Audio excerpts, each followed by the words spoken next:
Hello' friends, finally Himanta Biswa Sarma ছাৰে বাবু আঁচনি মুকলি কৰিব বুলি কোৱা হৈছে। কেতিয়া কৰিব আৰু কোন কোনে পাব, কেইটকাকৈ পাব মাহত, আৰু মাহতে পাব নে বছৰতহে পাব নে শেষ হ'লেহে পাব, এইবোৰ আজি আমি ডিছকাছ কৰিম। যদি ভিডিঅ'টো ভাল লাগে লাইক কৰিব, কমেণ্ট কৰিব আৰু ছাবস্ক্ৰাইব কৰিবলৈ নাপাহৰিব। হিমন্ত বিশ্ব শৰ্মা ছাৰে কোৱা মতে এইবাৰ বাবু আঁচনি মুকলি কৰি দিয়া হ'ব জানুৱাৰী 1 তাৰিখে। জানুৱাৰী 1 তাৰিখৰ পৰা আপোনালোকে আবেদন কৰিবলৈ পাৰিব।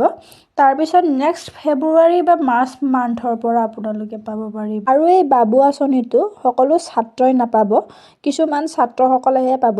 যেনেকৈ নিযুত মইনা আঁচনিটো সকলো ছাত্ৰীয়ে লাভ কৰে, নিযুত মইনা আঁচনি, তেনেকৈ বাবু আঁচনিটো লাভ নকৰিব। যোনসকল ছাত্ৰ মধ্যবিত্ত বা দৰিদ্ৰতা পৰিয়ালৰ পৰা বিলং কৰে তেখেতসকলেহে লাভ কৰিব পাৰিব বুলি হিমন্ত বিশ্ব শৰ্মা ছাৰে কৈছে। এই আঁচনিটো ইউনিভাৰ্চেল নহয়। আৰু কেইটকা পাব বুলি ক'লে আৰু মাহত পাব নে বছৰত পাব বুলি ক'বলৈ গ'লে এইটো মাহতেই দিয়া হ'ব। অকল যোনসকল ছাত্ৰই পঢ়ি আছে তেখেতসকলে লাভ কৰিব পাৰিব বাবু আঁচনি। কেইটকা লাভ কৰিব পাৰিব বুলি ক'লে 1,000 লাভ কৰিব পাৰিব। মাহত 1,000কৈ দিম বুলি কোৱা হৈছে আৰু জানুৱাৰীৰ পৰা আৰম্ভ কৰি দিব। জানুৱাৰীৰ পৰা আপোনালোকে লাভ কৰিবলৈ পাৰিব বাবু আঁচনি।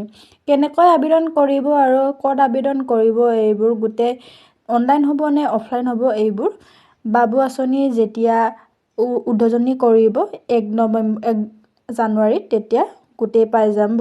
সকলো কথাবোৰ আপোনালোকে জানি যাব। 1 জানুৱাৰীৰ বাবে আমি ছাত্ৰসকলৰ বাবে এখন আঁচনি আমি আনিম, কিন্তু ছাত্ৰীৰ বাবে যেনেকৈ এইটো ইউনিভাৰ্চেল, সকলো ছাত্ৰীয়ে পায়, ছাত্ৰৰ ক্ষেত্ৰত ইউনিভাৰ্চেল নহ'ব।